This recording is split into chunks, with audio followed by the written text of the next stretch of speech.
this news I'm about to share could be the best thing that's ever happened to migrants in the UK. This could be the best thing that's ever happened to any migrants in the UK. This could also be just false hope. But anyways, here are the details.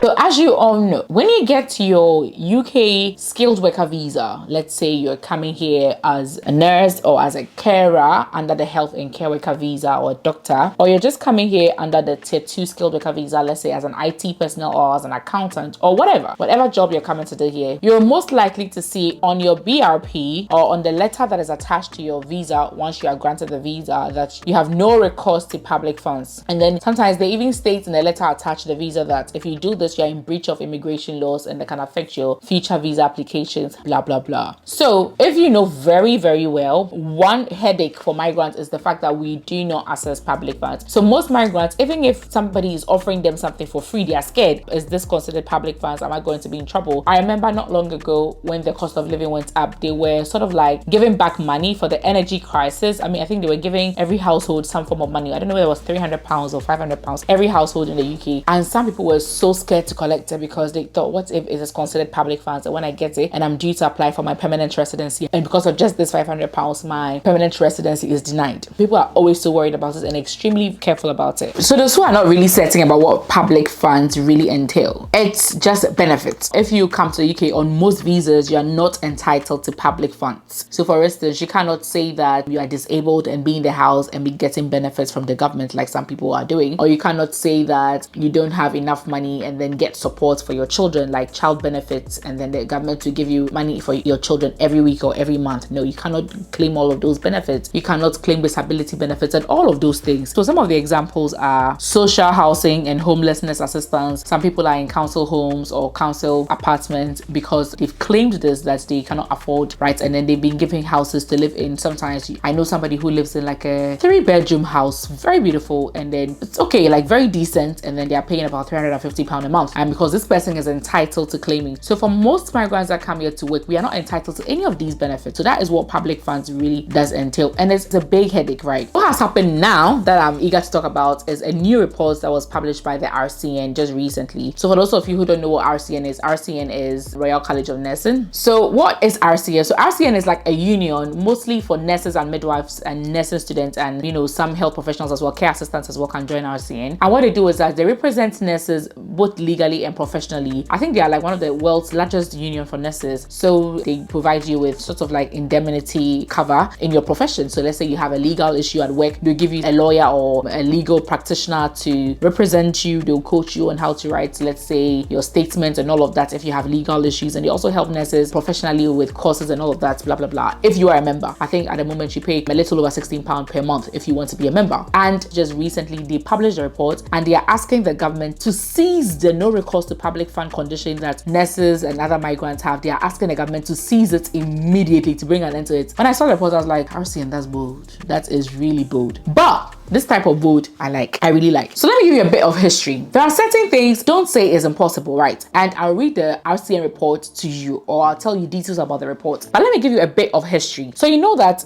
day in, day out, things keep changing about migration. One day there is very terrible news, the next day somebody protests and there's good news. I mean, when you talk about nurses and midwives, recently those who work for the NHS, their salaries were increased. RCN had a part to play in that. They did have a part to play. We can do this. We absolutely can do it. Yeah. And we've got the momentum now behind us. But stand beside us and we will walk every piece of this journey with you. Because this is our time to change nursing. And this will go down in the history books. Yeah, absolutely down in the history books. But more importantly, so they've had a part to play in major changes in the profession. So this could be one of them. That's why I'm saying that this could be the best thing that ever happened to nurses or migrants, or this could be just the biggest false hope ever. So let's talk about some things that we have petitioned the government and they have granted. So remember with COVID, when the whole UK were clapping for nurses, I think once a week or whatever, they'll all come out of their house and they'll clap for nurses. I'll show you videos on the screen for those who don't remember. Thank you to everybody who is out there helping us, especially the health. For for the good work that we were doing, saving people's lives during COVID and putting our lives at risk. During that time, we petitioned that at least people who have traveled all the way from other countries to come and save the healthcare system in this country should be permitted or should not be made to pay the immigration health surcharge. And it worked. Apparently around that time, some of the members of parliament said they did not even know that nurses were being asked to pay this amount, and that is ridiculous. And they scraped it up for nurses and midwives and anybody coming under the health and care worker visa, doctors, radiographers, laboratory, everybody under the health and care worker visa. It was scraped up, and this was a big burden for most people. But if you were coming under the health and care worker visa, yourself and your dependents were not made to pay this. So this was extremely helpful, because some people were now taxed with paying close to £10,000, blah blah blah, for those who have bigger families just to renew their visas, and it was terrible. So this was a petition that went in our favor during COVID. I also remember petitions that people were passing about that they should at least reduce the term from 5 years to 3 years for, permanent residency for people who come to the UK to work in the health sector. That one, they did not mind us. They did not approve, right? Now, this is another one that the RCN is asking the government to put a stop to it immediately. But let's ask ourselves, how did this come about anyways? So I think it's about a 15-page report, right? And I'll leave a link in the description so that you can read it for yourself, for those who are interested. So the RCN did a survey where they did a survey with about 3,000 internationally trained nurses. And these are some of the key findings that the RCN found. And I'm going to read some of them to you. It is very sad, but it is very, very true. Let me read some of the key findings from the survey. So the report is titled, "Without a Safety Net, the Impact of No Recourse to Public Funds on Internationally Educated Nursing Staff." I'm just going to read the key findings. They're saying that almost 2/3 of internationally educated survey respondents, that's 62% of those who took the survey, have considered leaving the UK and returning to their country of training due to the high cost of living. 30% of internationally educated respondents reported that they are struggling with their living costs and increasingly worried about their financial situation. Internationally educated nurses were more than twice as likely to report this concern compared to UK trained staff. 54% of internationally educated respondents reported working more than their contracted hours or withdrawing or reducing contributions from their employer's pension scheme over the last 12 months. And this is so true. In my nursing home where I used to work, right, lots of the locals or lots of the UK trained nurses, they will hardly pick any extra shift, they will hardly pick any overtime, but they were living okay. They could afford their trips on holidays, go to Spain, go to Portugal, go wherever they want to go. On the other hand, we who were trained internationally were always picking extra shifts, to the extent that as a nurse, there were days that I was picking carer shifts as well. And this is not because of anything, it is because of the hardship. These people don't have to struggle to pay loads of things. We are saving towards renewing of our visa together with our spouse and that of our families. And then it's like we are always trying so hard to make ends meet, aside the fact that we have to take money home. But even the bills that we have to pay here, because we do not have access to public funds, it was just crazy. Because you don't have support with any childcare, you cannot claim child benefits. So you have to save money, you have to work extra hard, take extra hours, even when you're tired,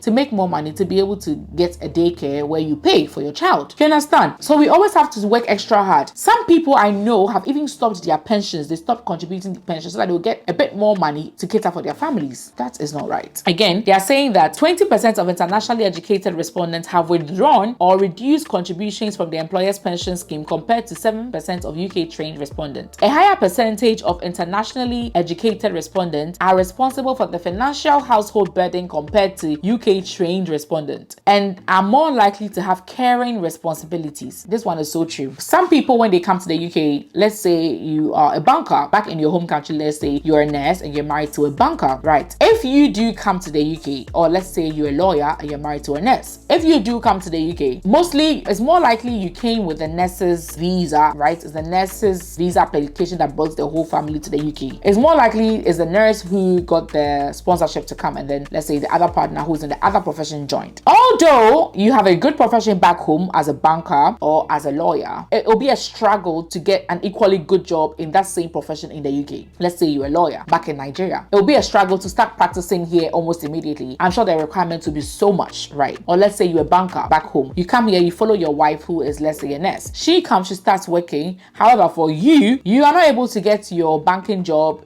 over here. So you have to start as, let's say, a cleaner, a care assistant, or something that you do not like, and you're likely going to be earning minimum wage. Meanwhile, you're highly educated. Meanwhile, you're a professional back in your home country. But this is the situation. So from what the RCN is saying, it is very true, because most likely the nurse will be sort of like the breadwinner or the higher earner in the family, taking care of the rest of the family, because the other partner, regardless of what they did back home, most of the time they're not likely to find an equally good job here and probably will be earning minimum wage. It says just 44% of internationally educated respondents with a child under the age of 5 reported that they could rely on support from family and friends, compared to 66% of UK trained staff. So that's what people don't understand. And like when I was starting my new job, I was having issues with my rota, because it looked like I wasn't going to have the luxury of choosing when exactly I want to work every single day. Meanwhile, I was trying to explain that, first of all, I don't have any family here. It's just me and my husband and my child. Anybody I have gotten to know, I got to know them whilst I was here. These people are also people struggling on their own. They also have children that they are struggling with. It's not like they are at home 24/7 that I can let them help me with childcare. Everybody I know is also struggling to make ends meet. So it's just me and my husband. We don't have access to child support. We do not have access to so many things. So we have to make things work. When one person is working, the other person should be in the house taking care of the child. So they don't understand our situation, right? So when I say childcare, because of childcare, I might not be able to work on this day. Sometimes it looks like it's too much. But listen, those who were trained here, it's most likely their uncles are here, their aunties are here, their grandparents are here, their nephews, their whatever. So there's always a whole village to help them take care of their children. You understand? But we don't have anybody like that. We don't. And that puts a lot of burden on us. Yet we are not able to claim child benefits, or we are not able to claim any financial benefits to help us in these troubles. If I want to go and bring my mother or my father, people say that I should bring bank statements. The application alone, even if I have money, it's most likely it can be rejected based on what my family member does back home. And when they come, people will not let them stay for more than 6 months at a time.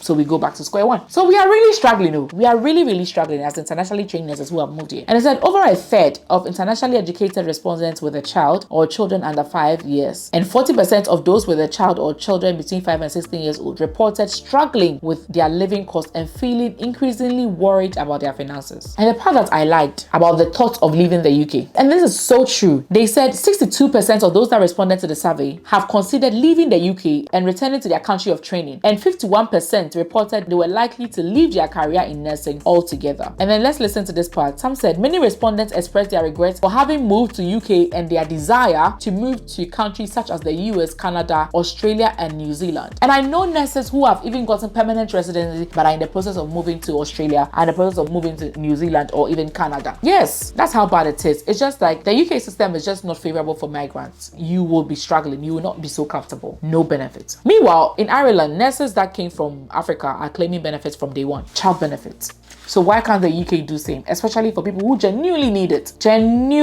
So that they can work hard and take care of their families. The RCN is quite powerful. They have done quite a lot. So let's see. So in October 2023, the Home Office under the previous Conservative government introduced a 15% increase to the application and renewal fee for the health and care worker visa. The cost to apply for indefinite leave to remain, which grants the right to reside in the UK permanently, was increased by 20%. So it is $2,885 per person. The increase to ILR applications restrict access to permanent settlement for internationally educated nurses and their families. I know several nurses that have been here for more than 5 years, but they've not been able to apply for the ILR because of money. I know families where, let's say they're a family of 5, they have lived here for more than 5 years, but because they don't have this to pay for each person, the mother will do it this year, the following year the father will do, the following year this will do. What kind of life is that? And then you can see this from some of the comments that were passed in the RCN report. So somebody says, I wish I could access housing benefits. The rent is already taking away half of my salary. That's why I have to opt out from pension. But that means I am spending my pension. I could end up broke when I retire, which is true. Another person says, I'm facing challenges finding affordable housing. I'm currently using 15% of my salary just to afford a room, which has led me to work additional hours to support both my family and myself. This financial strain is taking a toll on my mental well-being. Another person says, I had to go into credit card debt and do more weekend and night shifts in the past. This meant I was away from my child and relied on help of friends for childcare on nights or weekends. This also says, it's another way of saying we care less about your welfare but interested more about what you have to offer to our society. Immigrants in the UK go above and beyond to maintain their various jobs, including myself. Therefore, it is extremely painful to be excluded from gaining access to public funds. It's a bad policy in my opinion, and it's discriminatory. Someone says, I am a single parent with an 8-year-old kid. We pay equal taxes, no concessions in any utilities, no childcare concessions or any form of support. I used to do so much overtime before my daughter came in, but now I can't do it due to childcare issues. I have to schedule my work hours around childcare or school clubs. This has affected me professionally, financially, emotionally, mentally. Having no family support system around doesn't help too. There was one where the person was complaining that he and the family, they have to gather over £10,000 just to renew their visa, and because of that they haven't. Yes, this is it. Someone says, I need almost £3,000 to apply for my ILR. I am due next month but don't even know how to go about it due to financial situation. Someone says, I will have to pay ILR status of £2,800 for one person, so I will have to pay £12,000 for my family. I will not be able to survive in the UK. Many nurses like me are exploring options of moving to Australia or change profession. Because why should you pay £12,000 when that can be used as deposit to buy you a house in Texas? I mean, when you move to the US, it's just a matter of passing an exam and going there. And over there, you are getting permanent residency from day one. So why? This is really sad. Guys, let me know what you think. Do you think it's very possible that the RCN can pull this off and get the government to end this no recourse to public funds policy or condition? Or do you think we are just having false hope? Or this is just a false promise? It won't go anywhere. What do you think? And what do you think can be done about this whole situation? This is really sad. There are people who are single parents. Let's say they have 2 children. They work for the NHS. If they don't do overtime, they're coming home with about 1,007, 1,008 in a month. Now accommodation is so expensive. You can pay like 1,000 a month for a 2-bedroom apartment. Even in Belfast that was so cheap. So how much is a person left with? About £700, right? What's the person going to use that £700 for? To take care of their feeding, their transportation, their clothing. How is the person ever going to be able to save? Not to talk of save for visa renewals. This is just unfair and there's no way around it. Honestly, I know very well that I might not have been able to survive if not for YouTube that brings me something little extra every month. And I feel so sad for people that do not have any other source of income aside their nursing. This is sad. They must do something about it. They must.